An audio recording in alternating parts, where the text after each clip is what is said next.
सो आज हम लोग अपना क्रैश कोर्स स्टार्ट करते हैं। तो देखो क्रैश कोर्स में क्या है ना, सबसे पहली बात आप लोगों को ये बात ध्यान में रखनी है कि थ्योरी हम लोग पढ़ेंगे पूरी की पूरी, ठीक है। डेरिवेशंस को ऑब्वियसली इतना फोकस में नहीं लेंगे, पर फॉर्मूला सारे के सारे देखेंगे, मेजॉरिटी ऑफ द फॉर्मूलाज देखेंगे। जहां पे डेरिवेशन की छोटी मोटी जरूरतें हैं उनको जरूर पूरा किया जाएगा, और अमाउंट ऑफ क्वेश्चंस, ठीक है। तो जो भी आप थ्योरी पढ़ रहे हैं उसको घर जाके एक बार ढंग से रिवाइज जरूर करें, ठीक है। और रिवाइज कैसे करें उसका तरीका है, ऐसा नहीं कि आपने बस पन्ने पलट लिया और आपको याद हो गई थ्योरी।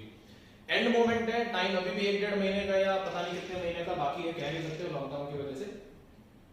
बट कोशिश करें कि जितने भी फॉर्मूले आप लोग पढ़ रहे हैं, या आपको जितने भी फॉर्मूले आपको पढ़ाए जा रहे हैं, जितने भी ग्राफ आपको पढ़ाए जा रहे हैं, उनकी प्रैक्टिस लिख के करना। अगर लिख के नहीं करोगे ना तो प्रॉब्लम ज्यादा आएगी, क्योंकि याद उतना नहीं रहेगा जितना तुम्हें हो सकता है। तुम्हारी मेमोरी अच्छी है वो एक अलग केस है, लेकिन सही टाइम पे सही फंक्शन सही कंसेप्ट याद आना वो एक अलग चीज है, ठीक है। तो लिख के प्रैक्टिस करें कंसेप्ट्स की। न्यूमेरिकल करने के लिए तो आपको लिखना ही पड़ेगा, उसमें कोई शक नहीं, ठीक है। चलिए आइए देखिए।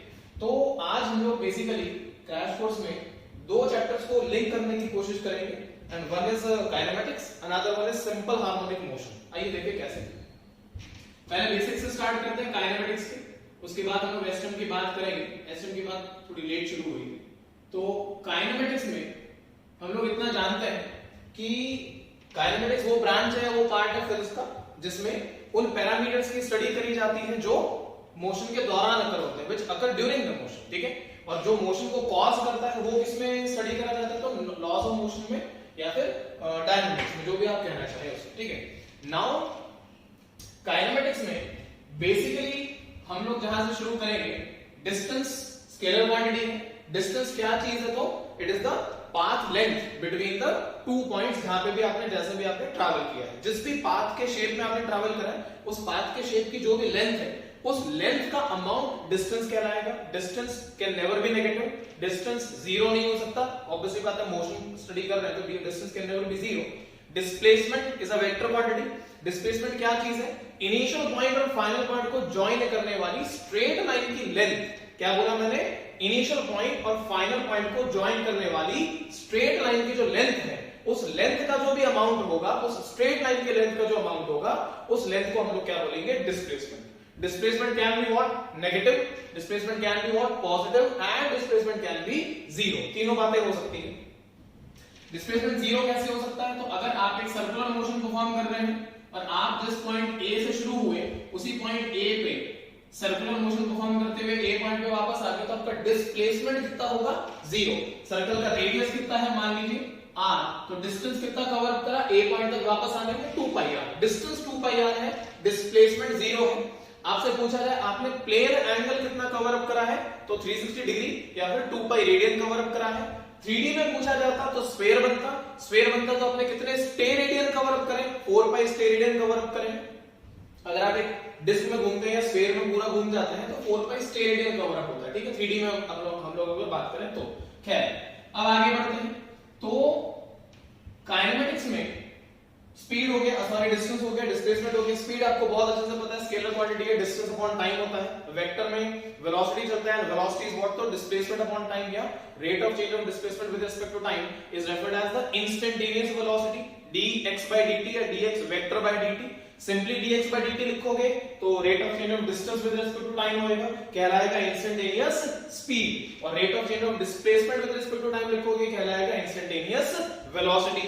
उसके बाद acceleration is what, rate of change of velocity with respect to time. What is acceleration, rate of change of velocity with respect to time.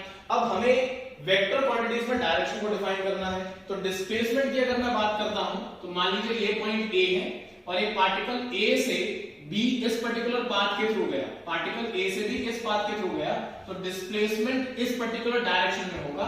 ये आपका डिस्प्लेसमेंट कहलाएगा, पहली चीज डिस्प्लेसमेंट, ठीक है। A से B इधर गया, तो हमें पता क्या है, velocity vector v vector is equals to dx vector by dt, and the direction of velocity is along the direction of what, displacement. जिस डायरेक्शन में डिस्प्लेसमेंट होगा उस डायरेक्शन में वेलोसिटी का डायरेक्शन होगा।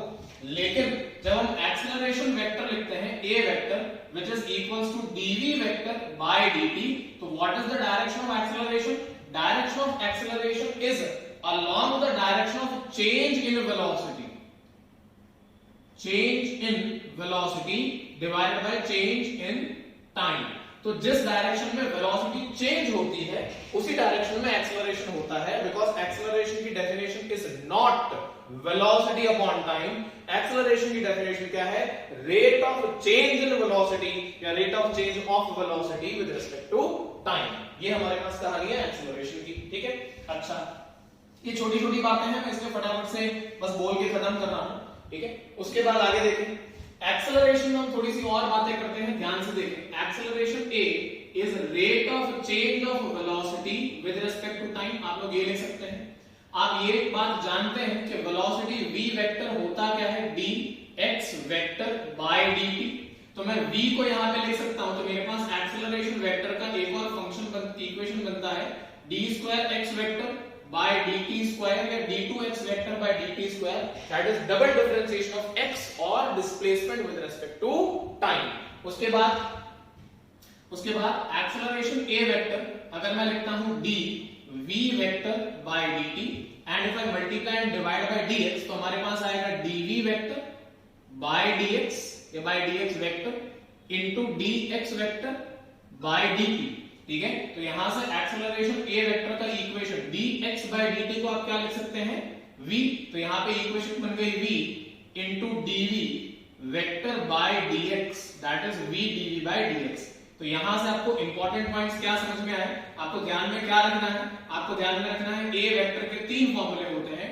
पहला जो सबसे इंपॉर्टेंट है और काम का है वो है dv vector by dt।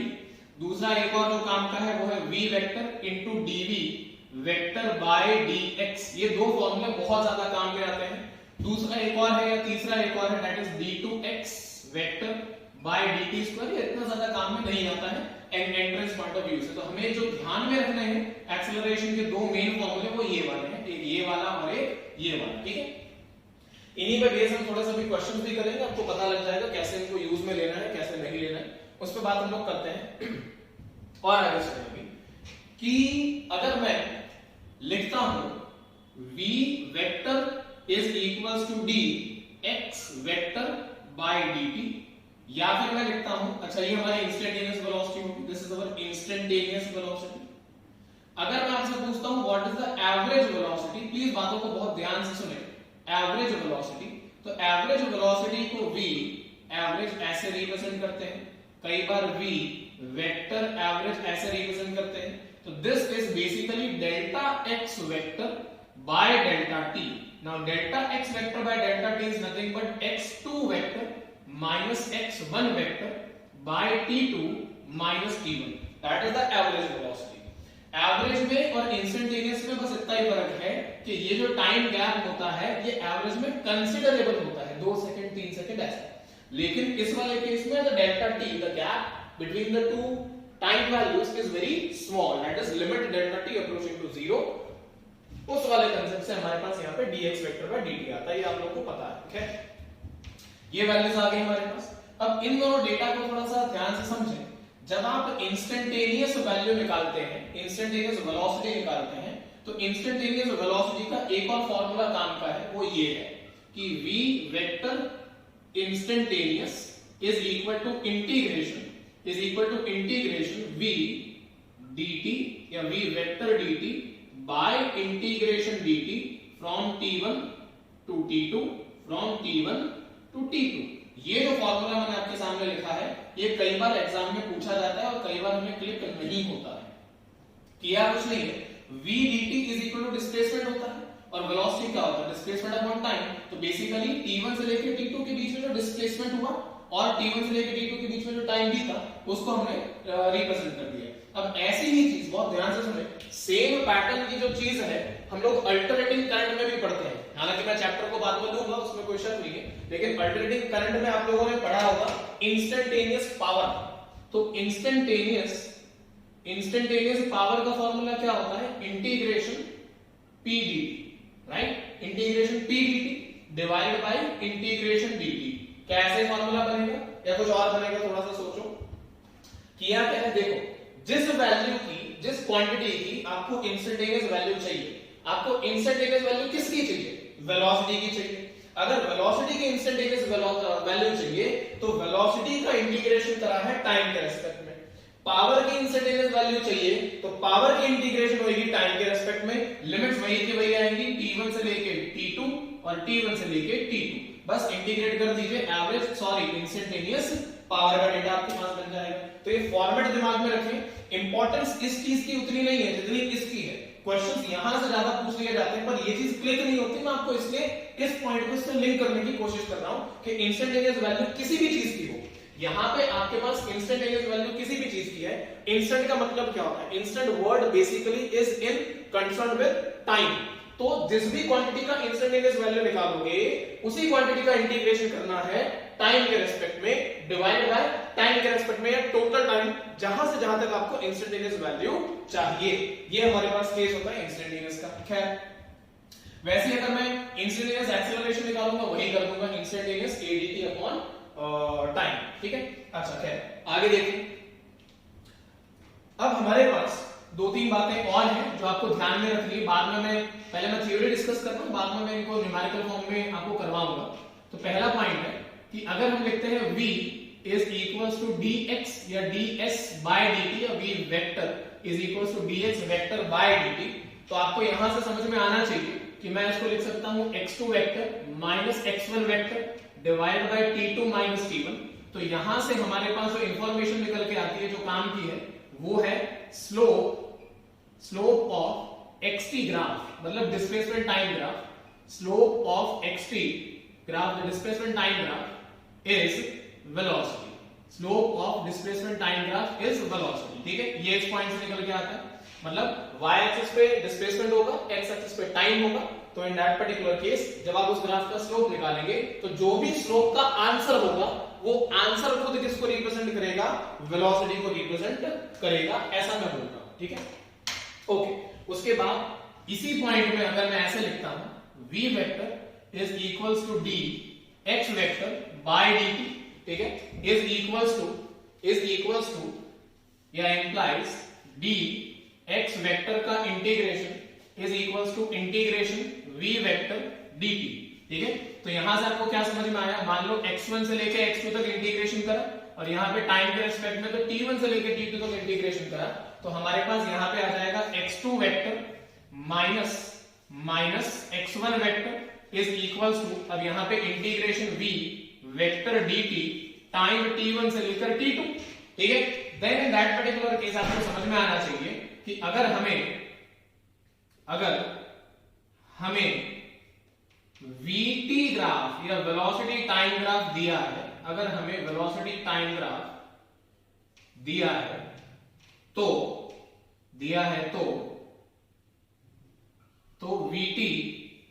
vt graph का एरिया, तो vt ग्राफ का एरिया हमें, या वेलोसिटी टाइम ग्राफ का एरिया हमें डिस्प्लेसमेंट का आंसर देगा, ठीक है। ये यहां से पॉइंट निकल के आता है, तो ये हमारा दूसरा पॉइंट था। आगे देखिए, अगर मैं कहता हूं तीसरा पॉइंट कि a vector is equals to होता है dv वेक्टर बाय dt, तो मैं इसको ये भी लिख सकता हूं एवरेज एक्सेलरेशन के हिसाब से v2 vector minus v1 vector upon t2 minus t1। तो यहां से हमें फिर से जैसा ये पॉइंट है वैसा यही पॉइंट है, x2 minus x1 by t2 minus t1, v2 minus v1 by t2 minus t1। तो यहां से आपको क्या समझ में आया, यहां से समझ में आया slope of vt graph is acceleration. जब भी आप ग्राफ का vt ग्राफ का स्लोप निकालेंगे तो आपको एक्सेलरेशन मिल जाएगा, ये वाला पॉइंट हमारे पास एक और बन गया। वैसे ही चौथा पॉइंट एक और निकल के आता है, क्या, a वेक्टर इनटू dt का integration is equals to integration of dv vector.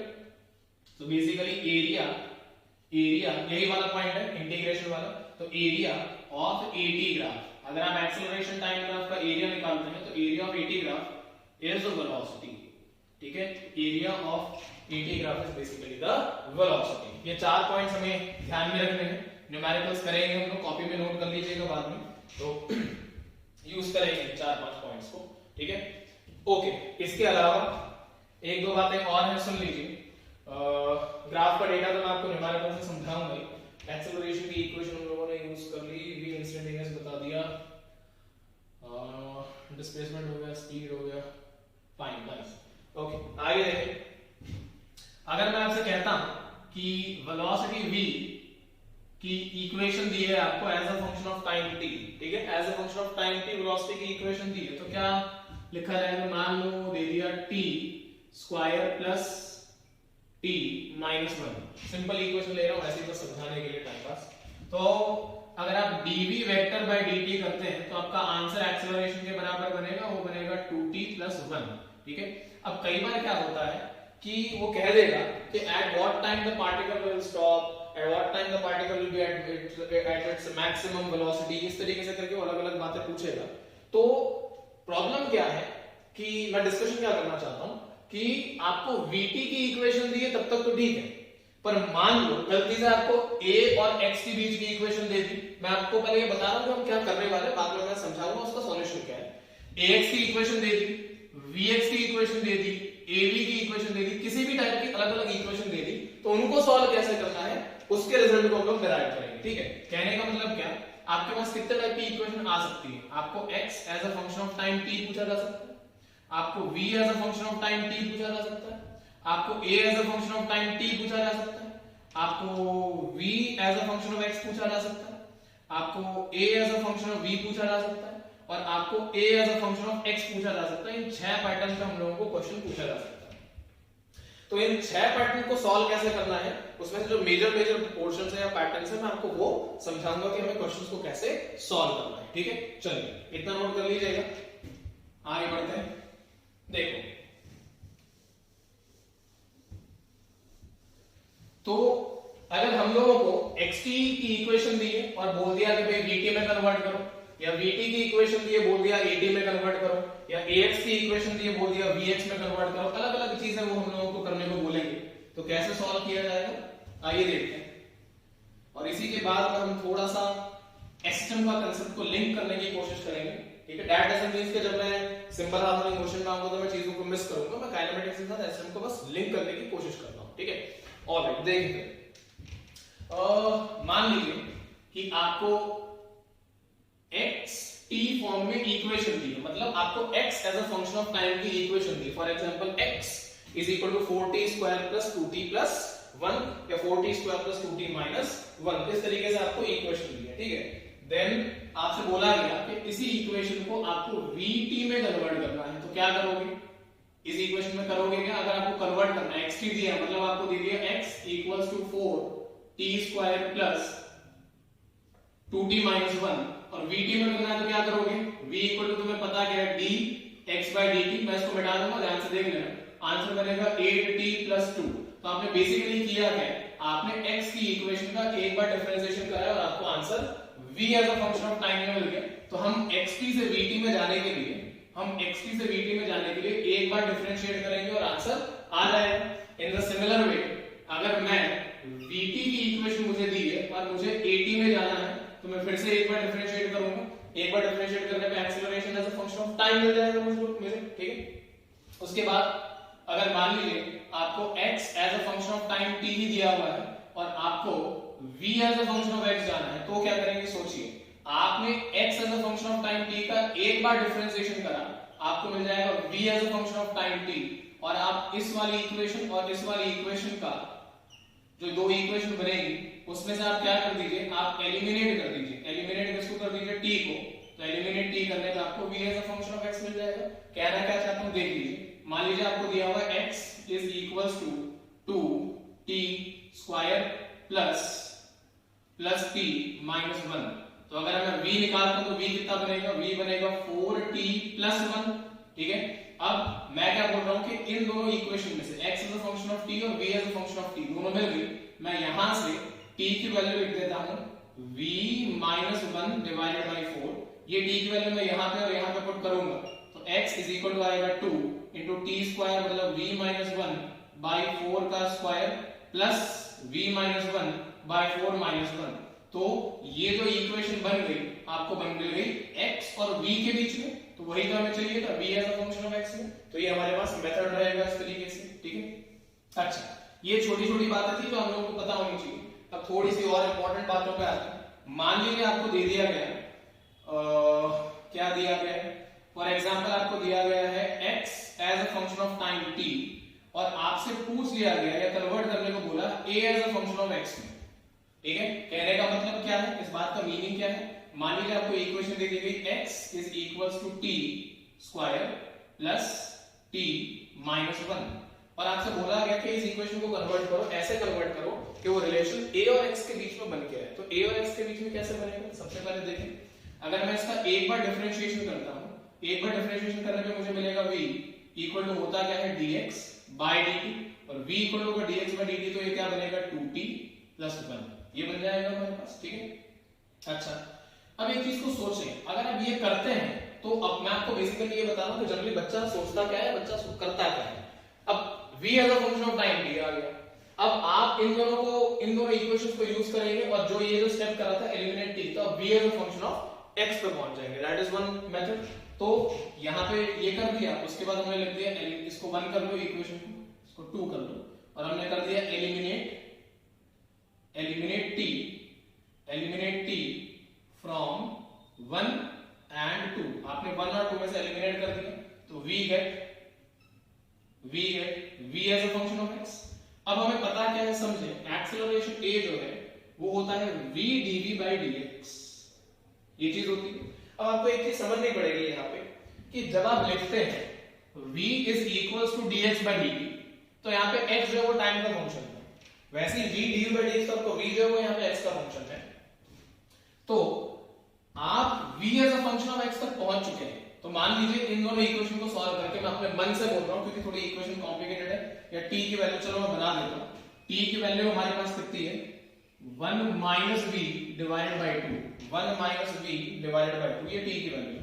और मैं यहां पे लिखता हूं x equals to 1 minus v by 2 का square plus 1 minus v by 2 minus 1। तो हमारे पास x as a function of v या v as a function of x की इक्वेशन आ गई। अब करेंगे क्या, फॉर एग्जांपल मैं कह रहा हूं से जब आप इस इक्वेशन को सॉल्व करते हैं, मान लीजिए आपकी x की इक्वेशन ऐसी बनी, x equals to 4v plus 1। मैं ये नहीं कह रहा हूं कि इसका आंसर ये बनेगा, मैं इक्वेशन को छोटा करने के लिए अपने मन से इक्वेशन बना रहा हूं, ये बन गई फॉर एग्जांपल, मैं ऐसा बोल रहा हूं this is not the solution of this equation. ठीक है, सो यहां से मैं v को क्या लिख पाता, मैं v को लिख पाता 1 माइनस x डिवाइडेड बाय 4। तो अगर मैं यहां से dv by dx करता तो dv by dx का मतलब क्या, 1 by 4 का डिफरेंशिएशन तो 0 हो जाएगा। ठीक है, ये बनेगा -1 by 4 is dv by dx। तो dv by dx का आंसर आ चुका है और हमें पता क्या है, एक्सेलरेशन क्या है, v dv by dx। v कितना है, v की इक्वेशन क्या आती है हमारे पास, v as a function of x की ये इक्वेशन थी यहां से, या आप चाहे तो यहां से v की इक्वेशन ये रही हमारे पास, तो ये बन गई 1 माइनस x बाई 4, ये हमारे पास v की इक्वेशन है। dv by dx को मैंने सब्स्टिट्यूट कर दिया इनटू -1 by 4, आपका आ गया answer a as a function of x। ठीक है, you got answer as a as a function of x। अब जो भी आपके पास यहां पे बनता है आंसर, तो ये बन जाएगा a -1, तो ये बन गया x - 1 डिवाइडेड बाय 16, तो this is a as a function of x। Question करेंगे, मैं आपको फिर बोल रहा हूं इन सारी बातों में हम लोग न्यूमेरिकल्स को सॉल्व करेंगे। अभी मैं आपको थ्योरी से थोड़ा सा इंट्रोडक्टरी थ्योरी जो है वो मैं आपको बताना चाहता हूं। चलिए खैर, तो इस तरीके से हमारे पास पैटर्न चलते हैं अलग अलग। और आगे बढ़ते हैं, देखें मान लीजिए आपको कह दिया गया कि x की जो इक्वेशन है वो दे दी गई a sine of omega t plus phi naught, ये इक्वेशन दे दी गई। ठीक है, now this is x as a function of time t। ठीक है, phi naught is the initial phase और इपोक कहते हैं ना एस्टेंट के अंदर। ठीक है, तो x is a function of time t दे दिए। अब अगर मैं इसको डिफरेंशिएट करता हूं तो क्या बनेगा, a तो कांस्टेंट है इनटू कोसाइन होता है साइन का differentiation omega t plus phi not.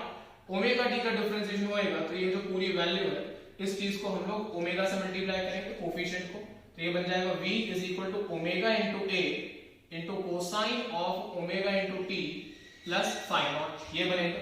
फिर से इसको डिफरेंशिएट करेंगे तो एक्सेलरेशन मिलेगा c, x as a function of time t का एक बार डिफरेंशिएशन करेंगे तो v as a function of time t मिलेगा, और v as a function of time t का एक और बार डिफरेंशिएशन करेंगे तो a as a function of time t मिलेगा। तो ओमेगा इनटू a कोसाइन का डिफरेंशिएशन होता है माइनस साइन, तो minus sine omega t plus phi naught, ये बनेगा हमारे पास, ठीक है। तो और साथ में ओमेगा टी का डिफरेंशिएशन ओमेगा, तो एक्सेलरेशन का आंसर क्या बन गया, minus omega square a into sine of omega t plus phi naught is the acceleration as a function of time t, ये बनेगा। अगर आपको ये समझ में आया है तो ये समझ में आएगा ही आएगा, और ये सारा डेटा किसका है, सिंपल हार्मोनिक मोशन का है, ठीक है। तो ये पॉइंट्स आपको समझ में आने जरूरी है, थोड़े से आगे बढ़ते हैं।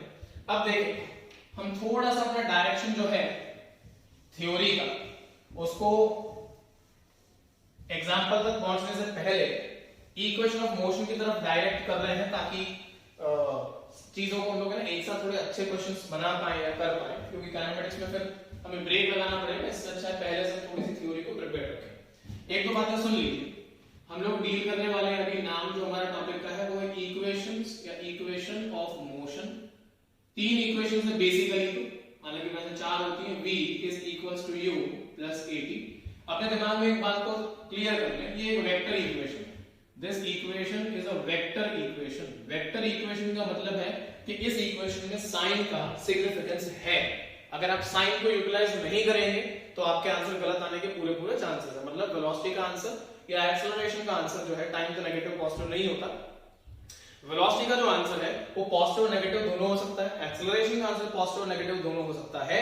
तो इसमें अगर आपने साइन गलत तरीके से यूज करे या साइन नहीं यूज करे, और मान लीजिए कि वेलोसिटी का जो आंसर है ऑप्शन में एक -4 है एक +4 है, आपने गलत साइन यूज करे या आपने साइन नहीं यूज करे, तो गलत ऑप्शन को चूज करने के वो आप मतलब गलत ऑप्शन आप चूज कर सकते हैं। तो खैर, तो we have v vector u vector a vector into t is the vector equation, ठीक है। दूसरी बात, s is equals to ut plus half a into t square is another equation, ut plus half at square. This equation is also a vector equation. आपने इस equation में भी अगर sign को यूज नहीं करा, गलती होने के पूरे चांसेस हैं। s is here the displacement vector, या s vector is basically the displacement vector, distance नहीं है, ध्यान रखिएगा। तीसरी जो इक्वेशन है वो ये है, v square minus u square is equals to 2as, या तो ये लिख लीजिए, या v square is equal to u square plus 2as. This equation is a scalar equation. This equation is a scalar equation and is independent of direction, because v dot v is a v square and u dot u will be u square. So this equation has a dot product and hence this equation is independent of the direction. Okay. उसके बाद चौथी equation, in the nth second distance covered in the nth second, तो s nth is equals to होता है u plus a by 2 into 2n minus 1. So this is the displacement covered or distance covered by the body in the nth second. किसी भी momentary time के अंदर जो भी distance covered होता है या उसका वैल्यू है। ये चार इक्वेशन आपको दिमाग में रखनी है। एक चीज और सुन लीजिएगा, all the three equations are valid only in case of constant acceleration. Only in case of constant acceleration मतलब क्या, अगर आपको क्वेश्चन में एक्सेलरेशन की इक्वेशन दे दी 4t square plus 2t minus 1, आपको उस क्वेश्चन में इन तीनों इक्वेशंस का, चारों इक्वेशंस का यूज नहीं कर सकते। You cannot use any of the three equations until and unless the acceleration is not constant. Constant acceleration का मतलब है -5 मीटर पर सेकंड स्क्वायर कर सकते हो, 10 मीटर पर सेकंड स्क्वायर कर सकते हो, 5 मीटर पर सेकंड स्क्वायर कर सकते हो, लेकिन दे दिया 5t मीटर पर सेकंड स्क्वायर नहीं कर सकते। आपको इंटीग्रेशन डिफरेंशिएशन के मेथड्स लगाने पड़ेंगे जहां पर भी एक्सेलरेशन कांस्टेंट नहीं होगा। क्या समझ में आ रहा है? जहां पे भी आप लोगों को एक्सेलरेशन कांस्टेंट नहीं दिया होगा, आप वहां पे इन तीन इक्वेशंस को, चार इक्वेशंस को यूज नहीं कर सकते। जहां पर भी एक्सेलरेशन की इक्वेशन दी होगी, आपको वहां पे कैलकुलस मेथड यूज करना पड़ेगा। इस चीज को दिमाग में डाल लीजिए। कई बार इसी कांस्टेंट एक्सेलरेशन वर्ड को कह दिया जाता है यूनिफॉर्म एक्सेलरेशन मेथड या uniform acceleration. In that case you can use the 3 or 4 equations, else you can not use when the acceleration is non uniform. ठीक है, उस केस में हम लोग यूज नहीं कर सकते। चलिए खैर, ठीक है, आगे बढ़ते हैं। एक दो बातें और सुने। जब आप ये इक्वेशन लिख रहे हैं and that is v vector is equals to u vector plus a vector into t, तो अगर आपसे बोला जाए कि इस इक्वेशन का ग्राफ मतलब वेलोसिटी टाइम ग्राफ क्या बनेगा, ठीक है, वेलोसिटी एक्सिस y एक्सिस पे है और टाइम जो है वो x एक्सिस पे है, इस इक्वेशन का ग्राफ क्या बनेगा तो आपको समझना पड़ेगा this basically represents y is equals to c plus m into x where c is basically the intercept of the straight line, m basically represents the slope of the straight line and hence the graph will be this, ठीक है, straight line है, intercept है हमारे पास, zero नहीं है, तो graph यहां से शुरू होगा, ये कोऑर्डिनेट कितना होगा तो ये कोऑर्डिनेट u के बराबर होगा, टाइम t की वैल्यू 0 होती है y एक्सिस पे, तो v की वैल्यू u हो जाएगी, तो वेलोसिटी की वैल्यू u बन जाएगी, जैसे जैसे टाइम बीतता जाएगा आपका ग्राफ आगे बढ़ता जाएगा, और जो स्लोप है तो यहाँ पे एक हॉरिजॉन्टल लाइन ड्रॉप करके we can calculate the angle theta where n is represented tan of theta which is 80, so it is v2 vector minus v1 vector divided by t2 minus t1, ये हमारा slope कहलाएगा, ठीक है। खैर तो vt graph ये बनेगा हमारे पास, अगर इसी की बजाय आपसे बोल दिया जाता s vector is equals to u vector into t plus half of a vector into t square का ग्राफ क्या बनेगा, दिस इज 2, तो ग्राफ क्या बनेगा, तो अगर आप y एक्सिस पे डिस्प्लेसमेंट वेक्टर बनाते हैं, x एक्सिस पे आप टाइम को लेते हैं, तो आपका ग्राफ s की पावर कितनी है 1, t की मैक्स पावर कितनी है 2, the graph will be a parabola, तो पैराबोलिक ग्राफ आपका इस तरीके से बनेगा, ठीक है, ये आपका पैराबोला बनेगा, तो ये st और vt के कर्व्स के ग्राफ बनेंगे, v square minus u square पे ग्राफ तो नहीं पूछते, आपको कम से कम ये समझ में आना चाहिए कि vt और डिस्प्लेसमेंट टाइम के ग्राफ जो है वो इस तरीके से क्रिएट होंगे, ठीक है। और भी ग्राफ आएंगे, मोशन एक्सेलरेटेड मोशन का ग्राफ कैसा होगा, रिटार्डेड मोशन का ग्राफ कैसा होगा, सारे ग्राफ को मैं डिस्कस करूंगा, अभी थोड़ा सा रुके, तो इतनी बातें आपको समझ में आनी चाहिए। आगे देखते हैं और बातों को थोड़ा सा, अच्छा इसी में आगे देखें एक चीज और, देखिए कई बार क्या होता है, मैं बेसिक बातें फटाफट से क्लियर करके चलता हूँ, एक टॉपिक आता है हमारे पास बहुत काम का और वो है मोशन अंडर ग्रेविटी, मैं इस चीज को यहाँ पे क्यों लेके आ रहा हूँ, बीच में मैं इस टॉपिक को क्यों गुजार रहा हूँ, ध्यान से सुन लीजिए। ग्रेविटी के अंदर एक्सेलरेशन कांस्टेंट होती है, तो ये जो तीनों इक्वेशंस हैं, ये चारों इक्वेशंस हैं, वो इक्वेशंस मोशन अंडर ग्रेविटी के अंदर लागू होंगी, उनको लगाने कैसे तो सब लोग वो सीख रहे हैं। मोशन अंडर ग्रेविटी में दो तीन केसेस होते हैं, सबसे पहला केस समझे क्या है।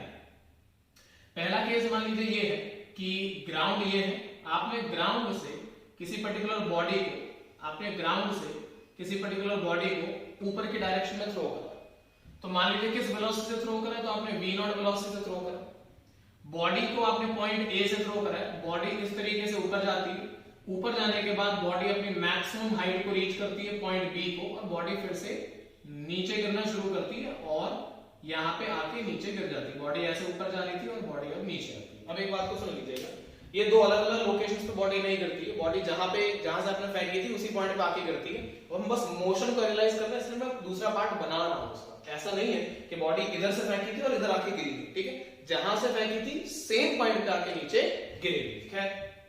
अब आगे देखें, तो हमने मान लिया कि बॉडी किस हाइट तक रीच करती है, वो हाइट h के बराबर है, ठीक है, b पॉइंट पे जाके बॉडी की जो वेलोसिटी है b पॉइंट पे वो 0 हो गई, ठीक है। तो basically what is happening is the kinetic energy which you have given to the body at point a, भाई आपने वेलोसिटी दी और बॉडी का मास m है, तो जो भी आपने काइनेटिक एनर्जी दी वो b पॉइंट पे जाके कंप्लीटली, काइनेटिक एनर्जी जो आपने दी बॉडी को वो b पॉइंट पे जाके कंप्लीटली किस में कन्वर्ट हो गई, पोटेंशियल एनर्जी के अंदर कन्वर्ट हो गई, ऐसा हम लोगों ने माना है, ठीक है।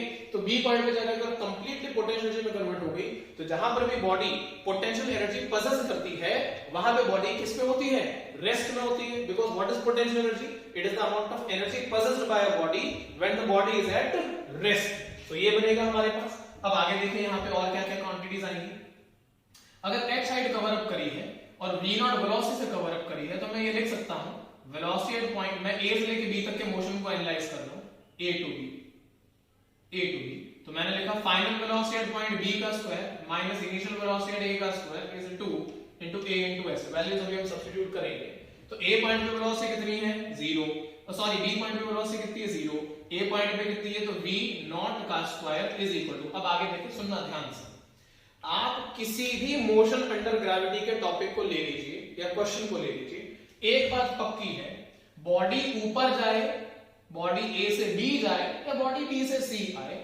ग्रेविटी हमेशा नीचे लगती है, ग्रेविटी हमेशा नीचे लगती है। अब ग्रेविटी अगर हमेशा नीचे लगेगी तो जिस भी चीज का डायरेक्शन डाउनवर्ड होगा उसे नेगेटिव लेंगे, जिस भी चीज का डायरेक्शन डाउनवर्ड होगा उसे नेगेटिव लेंगे। आप ए से बी की बात कर रहे हैं तो आपने जो डिस्प्लेसमेंट कवर अप करा है, डिस्प्लेसमेंट कवर अप करा वो तो ए से बी करा है, तो ऊपर जाता हुआ डायरेक्शन पॉजिटिव होगा। अगर आप नीचे जाने के डायरेक्शन को नेगेटिव ले रहे हैं तो ऊपर जाने के डायरेक्शन को पॉजिटिव लेंगे तो आपका डिस्प्लेसमेंट आएगा पॉजिटिव ऑफ एच, ए से बी। तो आपके पास बच क्या गया, इक्वेशन क्या बन गई, minus of v naught square is equal to 2 into minus of g into h. इस माइनस से माइनस कैंसिल हो जाएगा तो वी नॉट का आंसर इस वजह से आपके पास under root of 2 into g into h आ जाएगा, that is v not under root of 2gh। ठीक है, ये हमारे पास बनेगा। या फिर जो हाइट आपने कवर अप करी है वो कितनी बन जाएगी, तो बन जाएगी v naught square by 2g, squaring both the sides.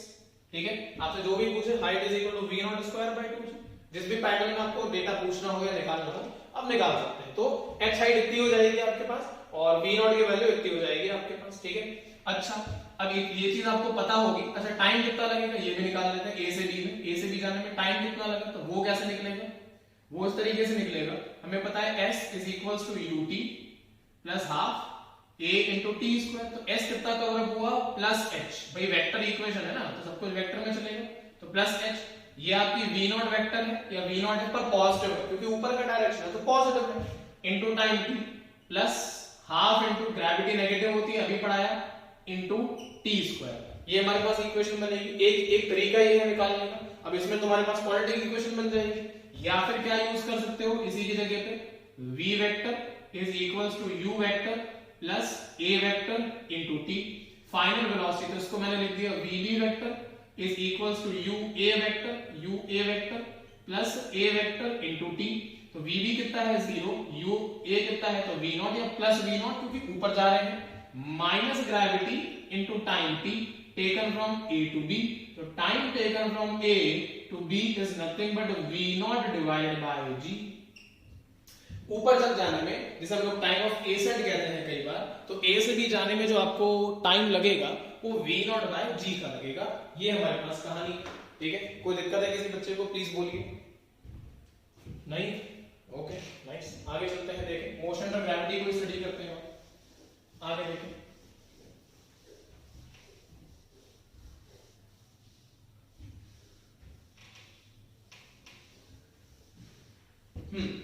तो मैं ये कह रहा था कि इस वाले केस में हमने किया क्या, बॉडी को ग्राउंड से फेंका है।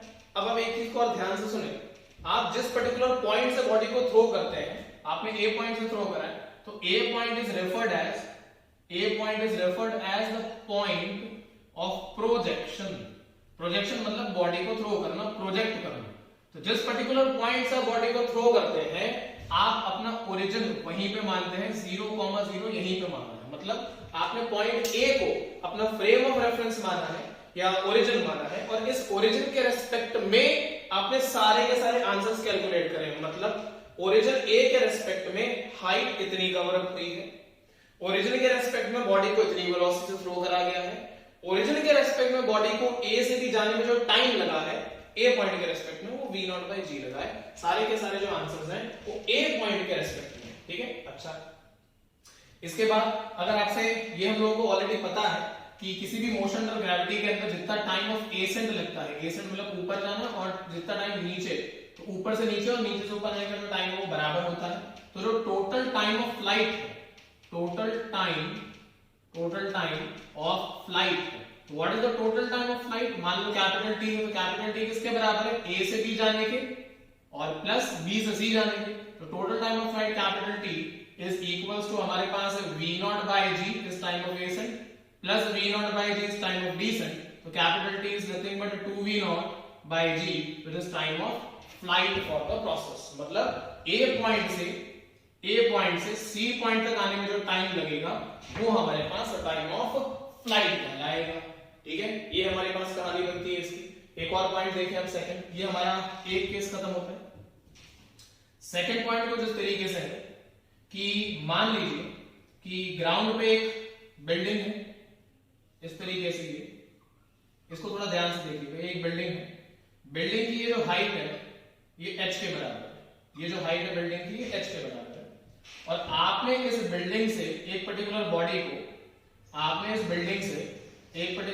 को पॉइंट ए से ड्रॉप किया है, ठीक है, आपने इस पर्टिकुलर बॉडी को पॉइंट ए से ड्रॉप किया है। कई बार रिलीज वर्ड यूज होता है, ठीक है, या फिर कई बार जो वर्ड यूज होता है वो है ड्रॉप, ठीक है, ड्रॉप और रिलीज। जब भी आप ऐसा करेंगे और बॉडी नीचे जाएगी, बॉडी ये पाथ फॉलो करके नीचे जाएगी और बॉडी पॉइंट बी पे हिट करेगी, इस तरीके से नीचे जाएगी, तो हमेशा ध्यान में रखिएगा बॉडी की इनिशियल वेलोसिटी 0 होती है। जब भी आप किसी बॉडी को ड्रॉप करते हैं इनिशियल वेलोसिटी 0 होती है, ठीक है, फाइन।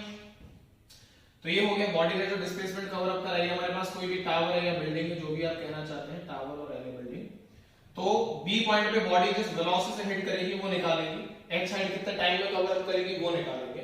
तो बी पॉइंट तक की अगर मैं बात करता हूं तो I can use vb² minus ua² is 2 into a into s। अब ध्यान से सुनिएगा, ए पॉइंट क्या है आपका, ए पॉइंट क्या है, पॉइंट ऑफ प्रोजेक्शन, ठीक है। तो जिस पॉइंट से आपने प्रोजेक्ट करा वो ए पॉइंट है, तो अब ओरिजिन तो यहां पे मानेंगे आप, 0,0 तो यहां पे आएगा। ए पॉइंट के रिस्पेक्ट में बॉडी नीचे गई है, vb की वैल्यू तो आपको फाइंड करनी है, तो जो फाइंड करना है उसको एज इट इज लिख दिया, vb² माइनस ua², तो इनिशियल वेलोसिटी 0 है, तो 0 is equal to 2 into gravity हमेशा नेगेटिव होती है, चाहे ऊपर जाए बॉडी या नीचे जाए, ग्रेविटी इज ऑलवेज नेगेटिव। अब ए पॉइंट के रिस्पेक्ट में बॉडी नीचे गई है, तो ए पॉइंट के रिस्पेक्ट में डिस्प्लेसमेंट नेगेटिव होगा, इसलिए -h। तो हमारे पास क्या बच गया, vb² is equal to 2 into g into h, which is vb is under root of 2 into g into h। ये हमारे पास फॉर्मूला आ गया। उसके बाद अगर टाइम कैलकुलेट करना है टावर की एच हाइट को कवर अप करने के लिए, तो क्या करेंगे, तो हमारे पास आएगा s is equals to ut plus half into a vector into t²।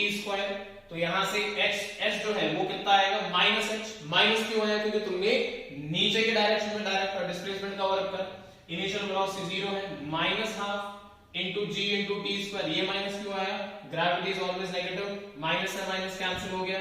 जो टाइम कवर अप हुआ a पॉइंट से b पॉइंट तक जाने में, वो कवर अप हुआ under root of 2 into h divided by g is the time taken by the body to go from point A to point B। ये बन गया हमारे पास, ठीक है। तीसरा केस है, अगेन ध्यान से देखेंगे प्लीज, इंपॉर्टेंट केस, सबसे इंपॉर्टेंट केस हमारा है, ये मान लीजिए ग्राउंड है आपके पास और ये हमारे पास एक टावर है, ठीक है, ये हमारे पास एक टावर है इस तरीके से, या बिल्डिंग है, जो भी आप कहना चाहते हैं।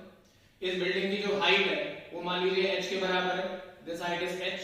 आपने पॉइंट A से, दिस इज पॉइंट A, और आपने पॉइंट A से बॉडी को ऊपर की डायरेक्शन में प्रोजेक्ट करा है, v0 की स्पीड से प्रोजेक्ट करा है, ठीक है, ऊपर थ्रो करा है। तो बॉडी कैसा पाथ फॉलो करेगी, v0 की स्पीड से प्रोजेक्ट करा है, तो बॉडी इस तरीके से ऊपर जाएगी और फिर वापस से रिटर्न बैक होकर नीचे गिरेगी इस तरीके से।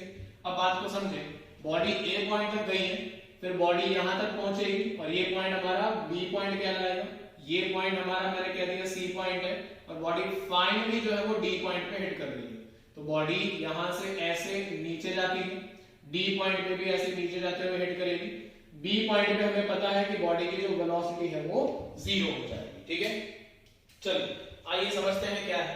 अगर मैं आपसे पूछता हूं, बहुत डिटेल में समझा रहा हूं, शांति से समझ लो, अगर मैं आपसे पूछता हूं कि बॉडी का नेट डिस्प्लेसमेंट कितना है, नेट डिस्प्लेसमेंट, तो आप कह देंगे कि बॉडी का जो डिस्प्लेसमेंट नेट हुआ है वो तो A से लेकर D तक ही हुआ है।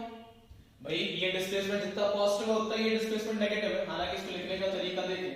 अगर आप s वेक्टर नेट निकालते हैं, s वेक्टर नेट, तो आपका आंसर बनेगा displacement from A to B vector, ठीक है, let us put it as SAB plus j cap, A से B plus j cap plus SBC minus j cap plus SCD minus j cap, ये बनेगा।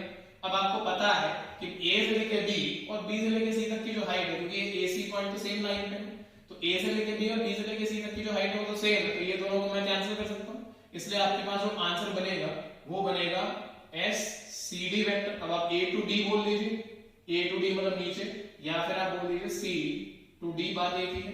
तो हमारे पास S net vector का जो answer बनेगा वो बनेगा SCD माइनस j कैप या फिर माइनस h j कैप आप लिखना चाहते हैं तो लिख सकते हैं, ठीक है। अब एक बात को सुनिएगा, आप नेट कैलकुलेट कर रहे हैं, इसका मतलब ये नहीं है कि आपने अपना मोशन सी पॉइंट से शुरू करा है। आपका मोशन तो ए पॉइंट से शुरू हुआ ना, पर आप कैलकुलेट नेट कर रहे हो तो A B plus B C plus C D करा तो आंसर सी डी के बराबर आया है। आपने नेट डिस्प्लेसमेंट कैलकुलेट करा तो आंसर सी डी के बराबर आने का मतलब ये नहीं है कि आप अपनी कैलकुलेशन के जो डेटा हैं उनको कैलकुलेट सी पॉइंट से करेंगे, ऐसा नहीं है।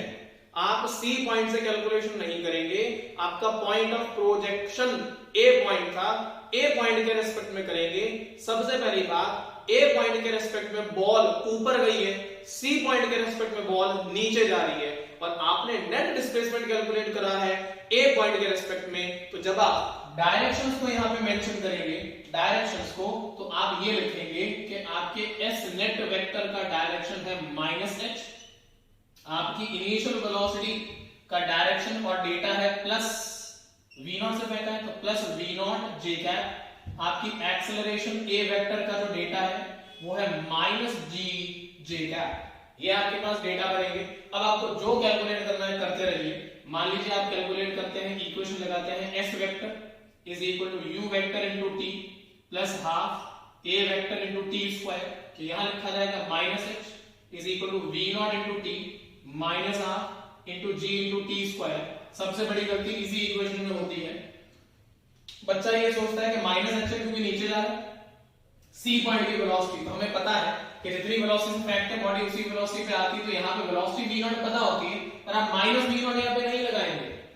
You will not put a negative in this case, यहाँ पे नेगेटिव नहीं आएगा क्योंकि -h नेट डिस्प्लेसमेंट है। नेट डिस्प्लेसमेंट मतलब a से लेके d तक का, तो आप a पॉइंट की जो भी वेलोसिटी होगी आप उसे चुनेंगे। a पॉइंट की वेलोसिटी ऊपर है तो पॉजिटिव है, c पॉइंट पे नेगेटिव है, a पॉइंट की वेलोसिटी चुनी जाएगी तो प्लस v0 इक्वेशन में आएगा। ग्रेविटी तो होती ही नेगेटिव है, इसलिए नेगेटिव ले लिया है। खैर आगे बढ़ते हैं। ये कहानी हो गई हमारे पास। उसके बाद अगर मैं a से लेके b तक की बात करता हूं, ओके, a से लेके b तक की अगर मैं बात करूं तो देखिए क्या होगा। एक मिनट,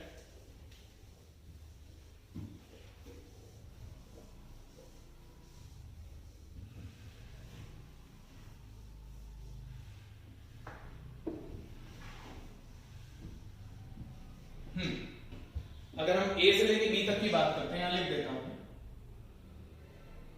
a to b। अगर आप a से लेके b तक की बात करेंगे then what will happen कि velocity at point b का square minus initial velocity at point a का square is 2 into a into s। b point की वेलोसिटी 0, a पॉइंट की वेलोसिटी v0 का square is 2 into -g into a से लेके b। तो यहां पे मैंने लिख दिया sab, इनकेस अगर आपको निकालना है तो sab की वैल्यू कितनी आएगी, sab की वैल्यू आ गई, नेगेटिव से नेगेटिव कैंसिल हो गया, ये आ गया v0 square divided by 2g is equals to sab। ठीक है, अच्छा अब sab और sbc ये तो हमें पता ही है कि मैग्नीट्यूड वाइज तो दोनों बराबर हैं, बस डायरेक्शन में डिफरेंस है, एक ऊपर एक नीचे। ठीक है, इनकेस अगर पूछे तो कहने की कोई वो नहीं है। अच्छा ये चीज आ गई। इसके बाद अगर मैं आपसे पूछता हूं कि vb vector is equals to u a vector plus a vector into t, तो b वेक्टर की वैल्यू तो 0, a वेक्टर की वैल्यू है plus v0 minus g into time from a to b। तो a से लेके b तक का जो टाइम लगा वो कितना लगा, v0 बाय g। जाहिर सी बात है b से लेके c तक का टाइम कितना लगेगा, v0 बाय g। a से लेके c तक का टाइम कितना लगेगा, 2v0 बाय g। लेकिन a से लेके c तक का है, सोच के देखो ये ग्राउंड वाला केस ही तो है, अगर यहाँ पे ग्राउंड मानता तो यही तो बनता, तो 2v0 बाय g ही आना चाहिए था। ठीक है, ये हमारे पास कहानी है। अच्छा भाई बहुत बढ़िया। और अगर कोई आपसे पूछता है कि a से लेके d तक आने में टाइम कितना लगा, तो आप इस इक्वेशन को यूज करेंगे और यहाँ पे लिख देंगे a से लेके d और यहाँ लिख देंगे a से लेके d। This is how we will do it. ठीक है, ये कहानी बनती है हमारे पास। और v square minus u square ये ऐसे इक्वल टू, तीनों इक्वेशन यूज करके आपको बता दिए। अब ये न्यूमेरिकल के डेटा पे डिपेंड करेगा कि आपको टाइम की वैल्यू कैसे छोटी करनी है, क्योंकि क्वाड्रेटिक इक्वेशन बनती है कई बार, वो क्वाड्रेटिक इक्वेशन न्यूमेरिकल के डेटा पे डिपेंड करेगी कितनी छोटी होगी कितनी बड़ी होगी। ठीक है, तो इस चीज का ध्यान में रखें। ये मोशन और ग्रेविटी की बेसिक इक्वेशंस आपको बना के दिखाई है मैंने। अच्छा एक केस और बनाया जा सकता है इसमें, चौथा केस क्या है कि जैसे ये ग्राउंड है, ग्राउंड के ऊपर ये हमारे पास एक टावर है या बिल्डिंग है, जो भी आप कहना चाहते हैं, बिल्डिंग की हाइट h है। अभी तक हमने क्या करा था, बिल्डिंग से या तो बॉडी को ड्रॉप करा था, ड्रॉप करना मतलब बॉडी नीचे जा रही पर इनिशियल वेलोसिटी लोगों ने नहीं दी थी, या फिर हम क्या करेंगे बॉडी को ऊपर थ्रो कर रहे थे जैसे हमने यहाँ पे करा। इसकी बजाय मैं पॉइंट ए से बॉडी को नीचे थ्रो कर रहा हूं v0 स्पीड से, v0 स्पीड से नीचे थ्रो करा। Now the body hits the ground at point B with some velocity vb which we don't know. ठीक है, ये चौथा केस बन सकता है हमारा। तो इस पर्टिकुलर केस में क्या होएगा, हम लोग यूज करेंगे जैसे vb की वैल्यू निकालनी तो vb square minus v0 square is equal to 2 into minus g into minus h। एक चीज और समझ लीजिए, यहाँ नेगेटिव आता है लेकिन वो मल्टीप्लाई हो रहा है, दो बार स्क्वायर होगा तो कैंसिल हो जाएगा। सो ये बन जाएगा तो vb square is equal to बन जाएगा v0 square plus 2 into g into h। तो यहां से बन गया vb is equals to under root of v0 square plus 2 into g into h। This is the velocity with which the body is hitting the ground. ठीक है, कितना time लगेगा, तो टाइम कैसे निकालेंगे, v equal to u plus at से निकाल सकते हैं हम लोग। vb की वैल्यू हमें पता है तो हम लिख रहे हैं vb, ठीक है, is equals to ub plus a into t, sorry ua vector and vector. vb की वैल्यू ये है और मेरे को पता है कि vb नेगेटिव आएगा। क्यों नेगेटिव आएगा, क्योंकि मैं डायरेक्शन ऑलरेडी लेके चल रहा हूं कि मेरे को पता है vb का डायरेक्शन नीचे के डायरेक्शन में है, इस वजह से। ठीक है, तो vb की वैल्यू यहां पुट करेंगे, ua की वैल्यू माइनस v0 पुट करेंगे, a की वैल्यू माइनस g पुट करेंगे, time from a to b का आंसर निकाल लेंगे। ठीक है, ये सारी चीजें मैं क्वेश्चन में करके दिखाऊंगा। यहाँ फॉर्मूला आपको रट्टे नहीं मारने हैं। एक भी फॉर्मूला जो मैंने यहाँ पे आपको सारे लिख के दिखाए इससे पहले और अभी, एक भी फॉर्मूला आप लोगों को याद या रट्टा नहीं मारना है। मैं आपको उसे बता रहा हूं कि निकालते कैसे हैं। हम जब क्वेश्चंस करेंगे, क्वेश्चन कर करके हम लोग याद करेंगे कि फॉर्मूले क्या है। आप क्वेश्चन को सॉरी कंसेप्ट को रट्टा मारने की कोशिश ना करें। रट्टा मारेंगे पक्का है कहीं ना कहीं कुछ ना कुछ गलती करेंगे। मोशन अंडर ग्रेविटी में आपको ध्यान ये रखना है, ध्यान बेसिकली मोशन अंडर ग्रेविटी में डायरेक्शन का रखना है। मेन चीज है डायरेक्शन। किसका डायरेक्शन, ग्रेविटी का डायरेक्शन। तो जो चीज नीचे होती है वो नेगेटिव आएगी, जो चीज ऊपर होती है वो पॉजिटिव आएगी। इस बात का आपको खास ध्यान रखना है, मैं ऐसा बोल रहा हूं। ठीक है, अच्छा एक मिनट रुके। ओके, अब देखो आगे।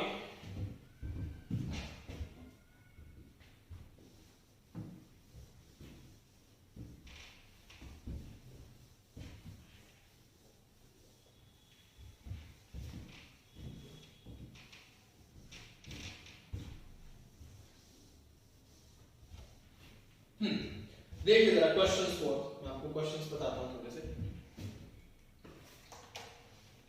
इसकी क्वेश्चन की जो डीपीपी है वो आपके डिस्क्रिप्शन बॉक्स में ऐड कर दी जाएगी, जो भी मैं क्वेश्चंस आपको करवाऊंगा यहाँ पे। ठीक है, तो उनसे अब वहां से आप डाउनलोड कर सकते हैं, डाउनलोड करके क्वेश्चंस को भी देख सकते हैं। हालांकि मैं क्वेश्चंस डिक्टेट करूंगा, क्लास में बोलूंगा, बट स्टिल ओके। खैर, क्वेश्चन इस तरीके से है। पहला क्वेश्चन हमारा कि कौन सा क्वेश्चन है,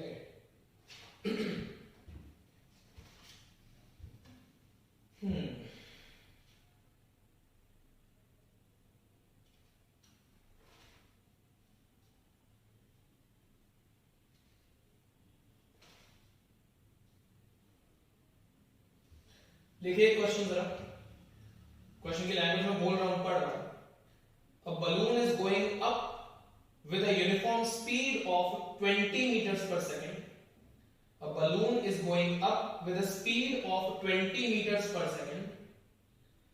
It was at a height of 100 meters from the ground. Full stop. It was at a height of 100 meters from the ground. When a stone is dropped from its basket, when a stone is dropped from its basket, when a stone is dropped from its basket, full stop, find the time taken by the stone to reach the ground. Find the time taken by the ground, find the time taken by the stone to reach the ground. Find the time taken by the stone to reach the ground. And find the height of the balloon from the ground. And find the height of the balloon from the ground when the stone hits the ground. When the stone hits the ground. When the stone hits the ground. तो question ये कह रहा है कि एक balloon जो है वो 20 मीटर पर सेकंड की स्पीड पे ट्रैवल कर रहा था, ठीक है, ऊपर की डायरेक्शन में ऑब्वियसली, और 20 मीटर पे ट्रैवल करते हुए जब बलून 100 मीटर की हाइट पे था, एक स्टोन को ड्रॉप करा गया। Stone is drop from the basket. Stone को कितना टाइम लगा नीचे आने में, और उतने टाइम में बलून किस हाइट पे पहुंच गया, ये हमारा क्वेश्चन है। तो देखिए क्वेश्चन किस तरीके से होगा। मान लीजिए ग्राउंड है, ठीक है, इनिशियली जो बलून था वो ग्राउंड पे था, कुछ देर के बाद क्या हो गया, बलून यहां पहुंच गया। तो ये बलून का बास्केट मान लिया हम लोगों ने इस तरीके से, और ये बलून खुद। तो बलून की ये जो हाइट है ये हम लोगों ने मान ली 100 मीटर, ठीक है। तो जब बलून 100 मीटर की हाइट पे था तो हम लोगों ने बास्केट से पत्थर को ड्रॉप करा, तो पत्थर का मोशन कैसा होगा, और बलून ऊपर जा रहा था, कितने की स्पीड पे, तो 20 मीटर पर सेकंड की स्पीड पे बलून जा रहा था, ठीक है। अब बलून 20 मीटर पर सेकंड की स्पीड पे जा रहा था, उस टाइम पे जब बलून 100 मीटर की हाइट पे था, तो एक पत्थर को ड्रॉप करा गया। ड्रॉप करा गया तो पत्थर का मोशन इस तरीके से होगा कुछ, ठीक है। क्यों होगा ऐसा, क्योंकि इनिशियली पत्थर जो स्टोन है was a part of the system of the balloon and the basket, and the balloon and the basket were moving upwards with the velocity of 20 metres per second. तो बलून के अंदर या balloon और basket का जो system है, उस system के अंदर जितने भी पार्टिकल्स होंगे वो सारे के सारे 20 से चलेंगे। तो initially the stone will have an initial velocity of 20 metres per second in the upward direction, और अब पत्थर नीचे गिरेगा। तो जितने टाइम में पत्थर यहां पहुंचेगा, मान लीजिए ये पॉइंट ए है, यहां पे पत्थर पहुंचता बी होता, यहां पे पत्थर पहुंचता सी होता और डी, तो ए से डी जाने में जो पत्थर को टाइम लगेगा, उस टाइम में बलून यहां पे पहुंच चुका होगा। मान लो यहां पे बलून पहुंच गया ऊपर जाते जाते, तो अब बलून और कितना ऊपर पहुंच गया हो, या ग्राउंड से हाइट निकालनी पड़ेगी, ये हमें कैलकुलेट करना है। तो ये हमारा क्वेश्चन है। खैर अब सोचें, पत्थर ने नेट डिस्प्लेसमेंट कितना कवर करा है, 100 का। पत्थर का नेट डिस्प्लेसमेंट तो 100 का ही है, तो अगर पत्थर का नेट डिस्प्लेसमेंट 100 का है और वो नीचे की डायरेक्शन में है, तो हमने यूज करा s is equals to ut plus half at square minus 100 use करा क्योंकि पत्थर नीचे आ रहा है। पत्थर की वेलोसिटी इनिशियली ऊपर थी तो प्लस 20 इनटू टाइम कितना लगेगा t, minus half into acceleration due to gravity को मैंने 10 लिया इनटू टाइम t का square, so we get it as minus 100 is equals to 20 times of t minus 5 into t square. तो यहां से इक्वेशन बन गई 5t square minus 20 into t minus 100 is equals to 0, या बन गया t square minus 4t, t square minus 4t minus 20 is equals to 0। तो ये जो इक्वेशन है t square minus 4t minus 20 is equal to 0, अब इसका आप लोग क्या यूज करेंगे, श्रीधराचार्य's मेथड, दैट इज t या x is equals to minus b plus minus under root of b square minus 4ac। अब उसको यूज करके आपके पास यहाँ पे टाइम का जो आंसर है वो मैं यहाँ पे सीधा लिख रहा हूँ, अभी टाइम हमारे पास इतना नहीं है कि हम इसको सॉल्व करें। तो टाइम t की वैल्यू आपके पास 6.89 सेकंड्स के बराबर आनी चाहिए। This should be the value of time. एक वैल्यू और आएगी पर वो वैल्यू नेगेटिव होगी, तो we will be neglecting that value. अब एक और चीज, आपको बलून की जो स्पीड दी गई है, बलून जिस स्पीड पे चल रहा है 20, ये स्पीड कांस्टेंट है, और अगर बलून की स्पीड कांस्टेंट है तो आपको समझ में आना चाहिए वेलोसिटी और the speed of the balloon is constant, और कांस्टेंट का मतलब क्या है कि acceleration of the balloon is 0। तो वेलोसिटी कांस्टेंट तो एक्सेलरेशन 0 होगी ना। इसका मीनिंग क्या होगा कि आपने डिस्टेंस पूछा है, तो distance s is equal to 20 into time is 6.89 seconds में पत्थर नीचे आ गया, सेम टाइम में बलून यहां से यहां पहुंच जाएगा, तो कितना डिस्टेंस कवर हुआ वो निकाला जाएगा। तो 6.89 इनटू 20 अगर हम लोग करते हैं तो ये बन जाएगा कितना, 9 2 18, तो 18 का 8 और 137.8 मीटर बन जाएगा। तो ये जो हाइट आई है आपकी, ये आई है 137.8, पर बलून तो ग्राउंड से स्टार्ट हुआ था, स्टार्टिंग पॉइंट तो ये था, तो हमारा पॉइंट ऑफ रोटेशन ये था, तो हमसे जो पूछा गया है वो फ्रॉम द ग्राउंड पूछा गया है विद रिस्पेक्ट टू ग्राउंड। तो हमारा आंसर बन जाएगा 100 plus 137.8, that is 237.8 meters is the correct answer, that is the height of the balloon from the ground। ये हमारा केस बनता है पहला, या ये हमारा क्वेश्चन बनता है पहला। ठीक है, इस तरीके से हम लोग सॉल्व करेंगे ऐसे क्वेश्चंस को। एक क्वेश्चन और देखें, इसी पैटर्न का है थोड़ा सा। हल्का सा चेंज रहेगा, नो डाउट इन दैट।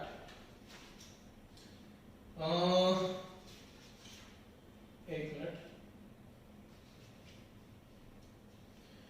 अच्छा, हम लोगों ने अभी तक इंटीग्रेशन डिफरेंशिएशन वाले क्वेश्चन नहीं करे, मैं वो पॉइंट मेरा छूट गया, मैं वो भी करवा देता हूँ आपको साथ के साथ ही अभी, ठीक है। Will do it as we move.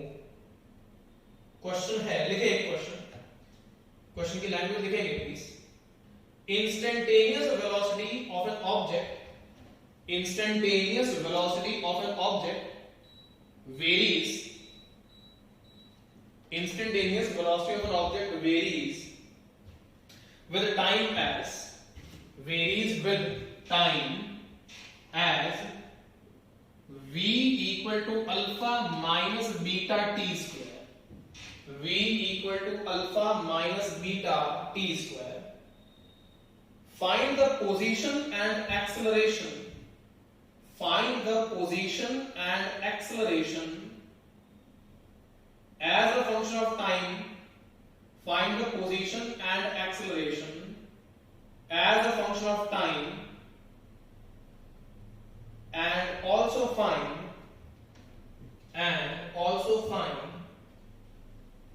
the object's maximum positive displacement. Also find the object's maximum positive displacement from the origin. Also find the object's maximum positive displacement from the origin. चलिए, तो आपको v की equation दी गई है, ठीक है, velocity v। Now the question says क्या कि find the position and acceleration as a function of time, ठीक है, फाइन। तो अगर v as a function of time t दिया है तो a इज इक्वल टू क्या होता है, dv बाय dt। तो ये बन जाएगा d by dt of alpha minus beta t square, ठीक है। So acceleration a, alpha is a constant, तो we get minus of twice of beta into t is basically the acceleration, ठीक है। अब उसने हमसे पोजीशन भी पूछी, एक्सेलरेशन का डेटा तो आ गया। अच्छा, पोजीशन के लिए हमें थोड़ा उल्टा काम करना पड़ेगा, उल्टा इन द सेंस इंटीग्रेशन की साइड।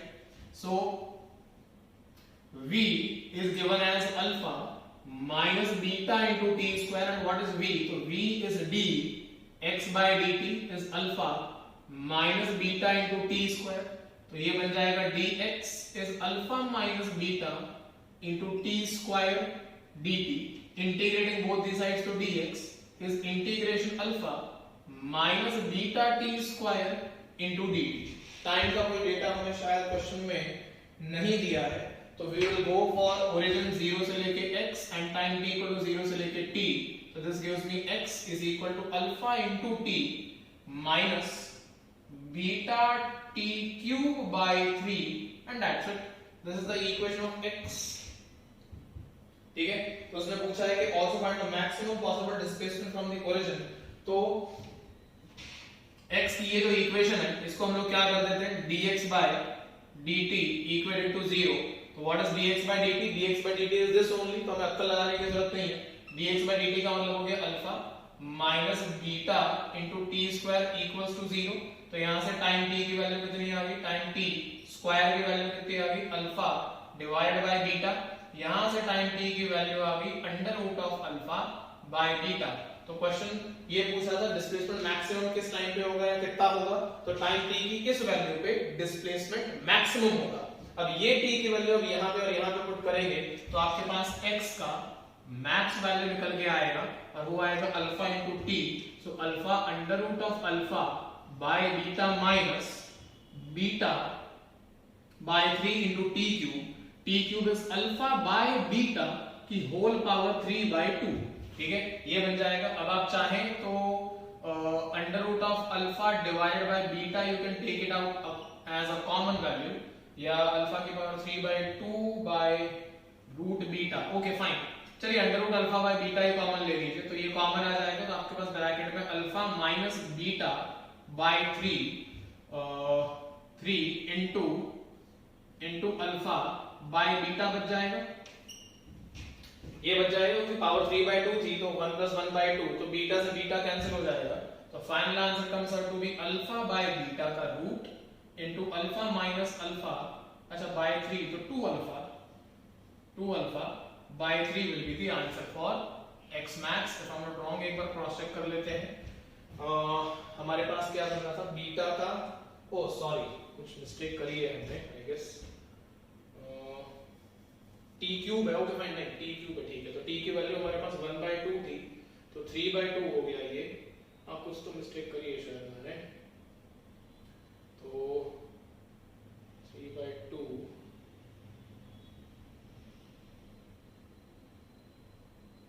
ठीक है, ओके। तो इस तरीके से कैलकुलेट होगा आई गेस। कोई गलती लग रही तो मुझे बताइए, नहीं लग रही तो ओके, ठीक है। कैलकुलेशन मिस्टेक है तो उसको देख लीजिएगा, लेकिन method of doing the question will remain same, इसमें कोई शक नहीं, ठीक है। मेथड में कोई प्रॉब्लम नहीं आएगी, मेथड में कोई गलती नहीं है। कोई तकलीफ है किसी को प्लीज बोलिएगा, नहीं है it's okay. So this is the solution for the question. Next question लिखेंगे please, language of the question लिखें। The velocity of a particle moving in the positive direction, the velocity of a particle moving in the positive direction along x-axis, in the positive direction along x-axis varies as, along x-axis varies as v equals to, varies as v equals to alpha under root x, varies as v equals to alpha under root x, v equals to alpha under root x, where alpha is a positive constant, where alpha is a positive constant, where alpha is a positive constant, taking time t equals to 0, full stop के बाद taking time t equals to 0, taking time t equal to 0, the particle was at x equal to 0, taking time t equal to 0, the particle was at x equals to 0. Full stop, fine. Full stop, fine. First part, the velocity and acceleration of the particle as a function of time t. The velocity and acceleration of the particle as a function of time t. ये first part है, velocity and acceleration of the particle as a function of time t. Second part, average velocity of the particle. Average velocity of the particle. Average velocity of the particle averaged over time, over the time, average velocity of the particle averaged, उसके बाद है average, GED, averaged, average velocity of the particle averaged over the time that it takes to, over the time that it takes to cover, that it takes to cover s meters of the path, to cover s meters of the path, s meters of the path। चलिए आइए question का solution देखें क्या है। आपको v as a function of x दिया और v की वैल्यू दी है alpha under root of x, ठीक है। तो v as a function of x है। अब हमें पता है a क्या होता है, v dv by dx, तो मैंने पहले निकाल दिया dv by dx कितना है, ठीक है, dv by dx। तो dv by dx की वैल्यू कितनी है अल्फा, यार चलो अल्फा तो कांस्टेंट है, और अंडर रूट x का डिफरेंशिएशन तो 1/2, तो 1/2 नीचे आएगा और x की पावर कितनी बन जाएगी -1/2, तो ये बन गया अल्फा बाय 2 रूट x, ठीक है, that is dv by dx। Now acceleration है, तो what is v, v is alpha under root x into alpha by 2 root x, तो रूट x से रूट x कट गया, आपके पास एक्सेलरेशन का वैल्यू आ गया alpha square by 2, which we can see that alpha square by 2 is a constant value, so it is a constant acceleration process or a uniform acceleration process। ये हमारे पास acceleration का data है, और उसने क्या पूछा हमसे, और find the velocity and acceleration of the particle as a function of time t। अच्छा, मैं एक्सेलरेशन भी as a function of time t निकालना है, ओके, पर टाइम t के रिस्पेक्ट में तो आ नहीं सकता क्योंकि एक्सेलरेशन आपका कांस्टेंट है, so this answer for acceleration is correct. अब अगर हमें v as a function of time t calculate करना है तो हम क्या करते हैं, देखिए, since we know that v is alpha under root of x, तो मैं v को क्या लिख सकता हूं, implies d x by dt is alpha x to the power 1/2, तो यहां से मैंने लिखा dx by x to the power 1/2 का इंटीग्रेशन is alpha dt का इंटीग्रेशन, ठीक है, ये बन जाएगा। अब 0 से लेके t तक इंटीग्रेट कर दीजिए और 0 से लेके x तक इंटीग्रेट कर दीजिए, तो हमारे पास x की power -1/2 plus 1 is 1/2 by this, तो ये बन जाएगा 2 रूट x, ठीक है, is equals to alpha into t, ठीक है, squaring both the sides I get 4x is equals to alpha square t square, so x is alpha square t square by 4, तो what is v is dx, sorry हमसे उसने displacement ही पूछा है question में, I guess नहीं, अच्छा x is this, तो v as a function of time t पूछा था, सॉरी, तो v as a function of time t will give us dx by dt, तो ये बन जाएगा हमारे पास twice of alpha square t by 4, so v as a function of time t comes out to be alpha square t by 2. So velocity as a function of time t is there, acceleration is constant, so acceleration cannot be a function of time t. So first part of the question is done. Next,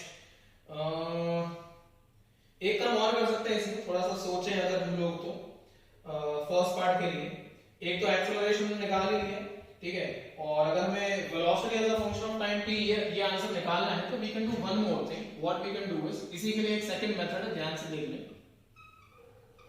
हमें पता है v is equals to u plus at, और मैंने आपको क्या समझाया था, ये इक्वेशन आप तभी लगा सकते हैं जब एक्सेलरेशन कांस्टेंट हो, और कांस्टेंट है, और आपको v as a function of time t चाहिए था, तो v vector is equal to, particle के लिए क्वेश्चन में दिया हुआ है कि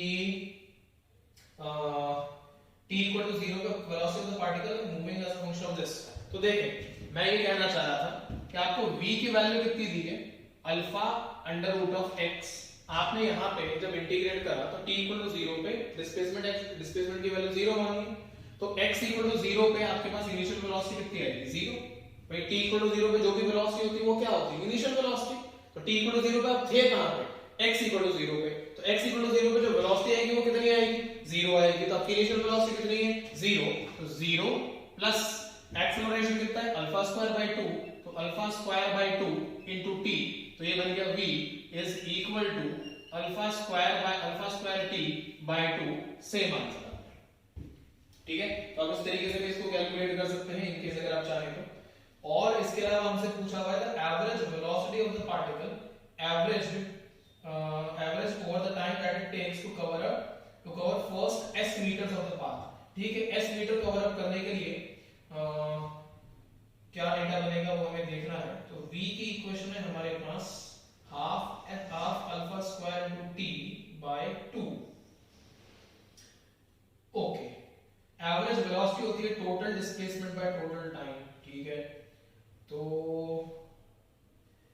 x की इक्वेशन है alpha square t square by 4, okay, और हमें, अच्छा ठीक, चलो देखिए हमारे पास x की इक्वेशन क्या है, as a function of time t alpha square t square by 4, कहां गया, इधर लिखा था, हाँ, alpha square t square by 4 ये रहा, तो अगर मैं x को s लिखता हूं is equal to alpha square t square by 4, तो टाइम t का या t स्क्वायर का डेटा बना 4 इनटू s बाय अल्फा का स्क्वायर, तो टाइम t कितना लगा, ये लगा 2 root s divided by alpha, इतना टाइम लगा।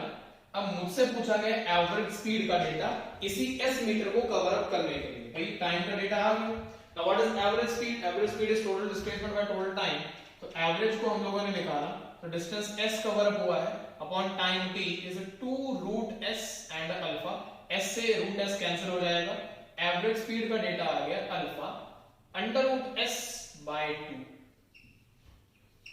ये हमारा आंसर बनता है एवरेज स्पीड का alpha under root s by 2।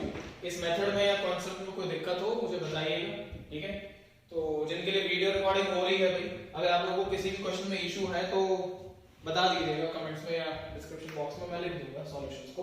खैर व्हाटएवर, आगे चलते हैं। We have another question and the question says, write down the question please, language देखें, a point moves rectilinearly, a point moves rectilinearly, linear motion है, with deceleration, a point moves rectilinearly with deceleration given as with deceleration given as, सामने लिख रहा हूं next example है a is equals to 3 minus 2t with deceleration given as a is equals to 3 minus 2t. Find the initial